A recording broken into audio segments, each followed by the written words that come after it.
The Children's Christmas, author unknown. I was babysitting with our 4 older children while my wife took the baby for his checkup. Babysitting to me means reading the paper while the kids mess up the house. Only that day, I wasn't reading. I was fuming. On every page of the paper, as I flicked angrily through them, gifts glittered and reindeer pranced, and I was told that there were only 6 more days in which to rush out and buy what I couldn't afford and nobody needed. What, I asked myself indignantly, did the glitter and the rush have to do with the birth of Christ? There was a knock on the door of the study where I had barricaded myself, and then Nancy's voice.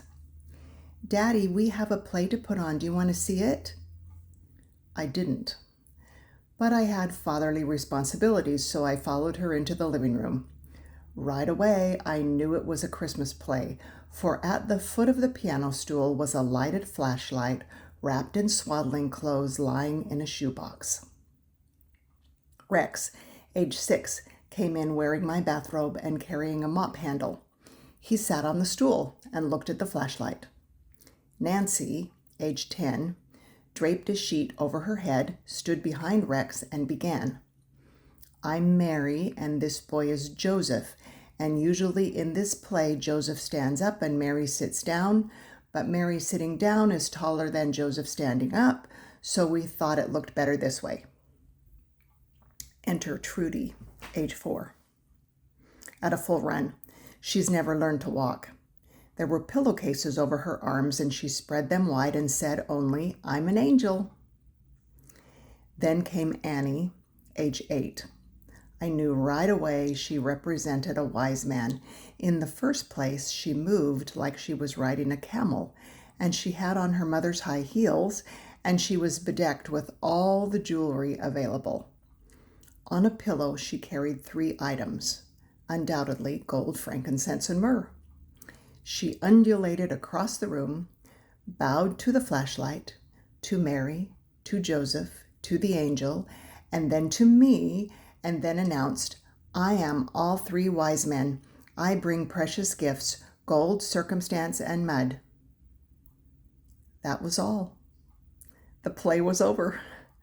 I didn't laugh. I prayed. How near the truth Annie was. We come at Christmas, burdened down with gold, with the showy gift and the tinselly tree, and under the circumstances we can do no other, circumstances of our time and our place and our custom. And it seems a bit like mud when we think of it. But I looked at the shining faces of my children as their audience of one applauded them, and remembered that a Christ child showed us how these things can be transformed. I remembered that this child came into a material world, and in so doing eternally blessed the material.